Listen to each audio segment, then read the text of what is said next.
Hello guys, in this sheet we have 3 columns. One is for product ID, one is for product name, and the last one is for expiry date. I just write randomly and presenting you. You can see, once I keep my cursor into the date, there have a pop-up message. So, today we will learn how to insert any kind of comment anywhere into your data. Let's fill the mouthwash section. Just right-click from mouse, go to the below, and select New Note or New Comment, whatever you want.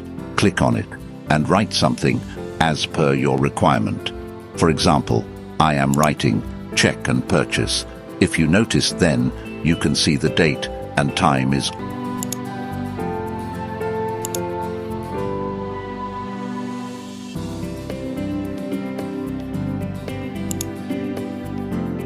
Alright, now click on that 3 dot, and from here you can edit or you can remove your comment.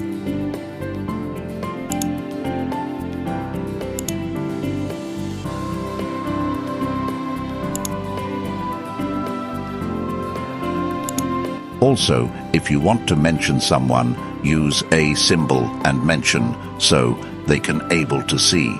I hope it will help you to work professionally. See you in the next video.